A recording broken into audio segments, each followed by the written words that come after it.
How you doing, guys? I've seen this topics on camcorders versus DSLRs, and I've seen a lot of conversations between one's better than the other. To me, they're both good in certain situations. Some excel over another in one section, and vice versa. Now, and let me give examples of some of these posts that I seen. And this is one poster here. The deciding factor and the only real reason I can see someone buying a prosumer $2,000 camcorder is for the automatic features that make them easier and faster to use for quick shots. But when you compare the final outputs of that 500 DSLR, you'd be crazy to think you could do better for the money. Now, I think it all depends, because using DSLRs, you have to make compromises, and possibly even with camcorders. And we're kind of going to go over that. One of the biggest things going for the DSLRs are they're very large sensors, far bigger than most camcorders, and which camcorders sometimes even use 3, but they're much smaller size. So you're going to get you're going to get more light that's going to be captured for video. That's going to be better in low light situations. Also, a much bigger depth of field. And comparing the video between DSLRs and camcorders, you notice a huge difference. But like I said, there are trade-offs. Okay, and I'll give you one example is audio. With DSLRs, you're pretty much going to be caught using a mini jack 3.5 millimeter instead of XLR, which is the professional standard for pro audio. Also, the preamps for a lot of DSLRs are not very good, so they're going to introduce noise and possibly ruin your audio. Another thing you got to look at is most or a lot of DSLRs use what's AGC, which is automatic gain control, which means it automatically sets the level depending on the noise level coming in. So if the noise level is very loud, it will lower it down, or if it's very soft, it'll raise it up. In a professional environment, that doesn't really work. You should have a way to set it manually, set your levels, and go from there. And I'm going to give an example here. I've got a Canon XF100, a prosumer. And this is what the guy whose post was talking about. He has the same camcorder, and got 2 jack plugs for XLR.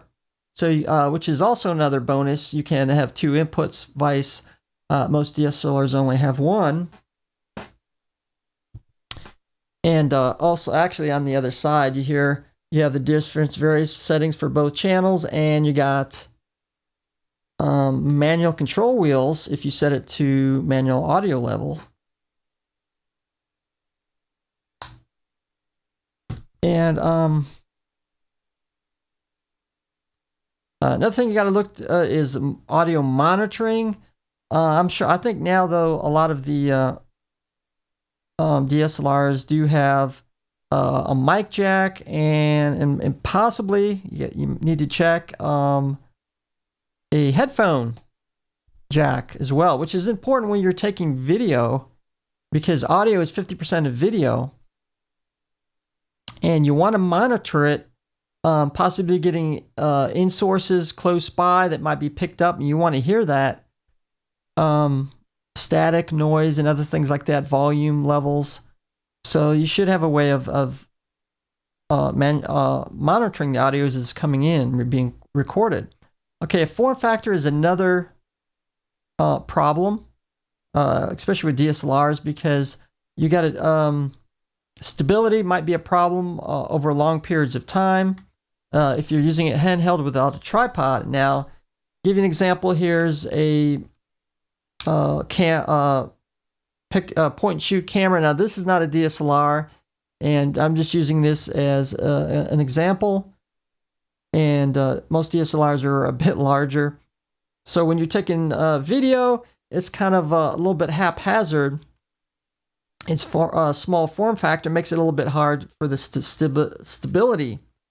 Vice camcorders, you often have some kind of hand strap they can use to help stabilize it. The larger size tends to make it a little bit easier to stabilize it as well. One-handed operation, of course, that doesn't go into the stability.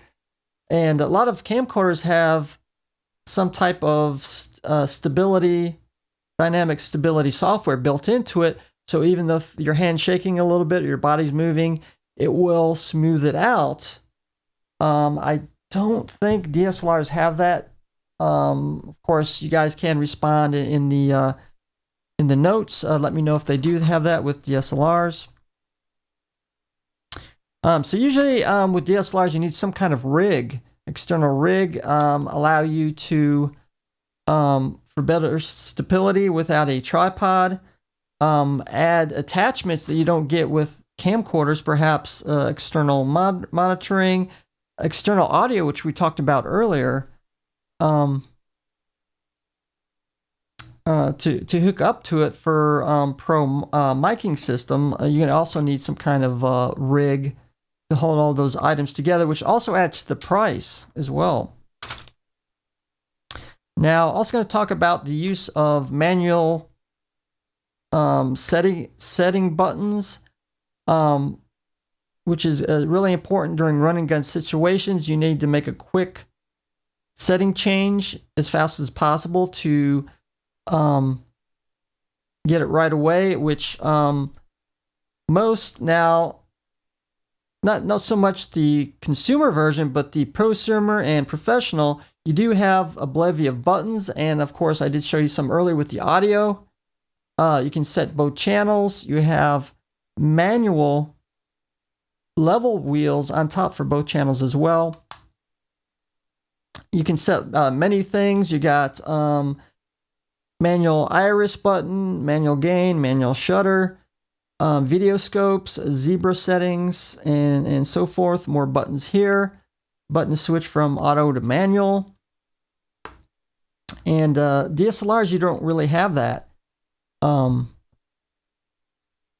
might have a couple, but most of it's menu driven in the software. So not great for run and gun situations. Another thing you got to think about DSLRs is most of them are manual focus. So you might have to set up each shot prior to, or when you move around a lot, then you got to reset the focus. On camcorders, prosumer and up, you can usually do both as automatic and manual. And like on here, it does have one manual ring to just zoom, focus, and iris. So you can use manual focus on this for various special effects or doing it manually. So I see camcorders, one of the greatest strengths is in a run and gun situation. For example, weddings, live events, things like that. Like you only have one chance to capture that video and audio, and that's it. It's over. Where DSLRs, if you got to make a lot of adjustments, you can't really do that in a run and gun situation. So perhaps they're better for scripted type things like television shows, movies, short films, things like that, where you can redo a scene over again or something like that. Another thing you also need to think about too is recording time with DSLRs. You're usually limited to about 10 to 20 minutes. And I think that's, as far as I remember, it had to do with the type of file system they used, where it had to, you can only record so much video before it had to make a new file. So not necessarily your flash card may not be big enough or something like that. It's just the limitation. Hopefully they'll solve that in the future, where usually camcorders, you had nearly almost unlimited capture time. And of course, now I do know DSLRs can use up to 2 slots, and which this does as well. My Canon version right here, and 2 compact flash slots. It's probably hard to see right here, and you can set it up for backup. Both videos recorded to both flash cards at the same time, or relay. After it fills up one card, it automatically switches to another. So I'm not saying one is better than the other. It's not really. I think it depends on what situation you're shooting this video. If you want superior quality in a scripted type environment where you can possibly shoot it over again, then a DSLR is the way to go.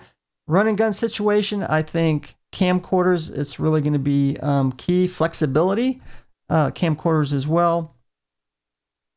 Now, I'm not saying recently. Now there's a lot of manufacturers are, excuse me, my voice is going out a little bit. There are some manufacturers making basically a DSLR sensor and the use of interchangeable lenses on a camcorder body. And I know one so far. There might be others. I'm not sure. Sony, which is their VG series. And let me show you a picture here. And I believe this is a picture of the Sony VG900 series. And I think this is actually the 3rd generation. And the 3rd generation, you can actually use a full-size sensor, which is, I already told you some of the advantages. And you can use interchangeable lenses, the same lenses you can use on a DSLR. So they're interchangeable with both. Now, I think for certain lens sizes, you may need to use an adapter. And with this 900 series, I think certain sizes, lenses, you'll actually get a black bar all the way around the picture. So you might have to use an adapter to allow for the full sensor. And this also has some setbacks as well. Pro audio is not there. You still have to use a 3.5mm jack for an external audio source. Now, the built-in miking system is far superior than nearly any prosumer or even perhaps professional camcorders. But besides that, so they have an option. So I kind of wanted to break down some of the pros and cons of both. So it's kind of interesting, some of the new technology that came out to combine both at the same time, the DSLR and camcorder functions.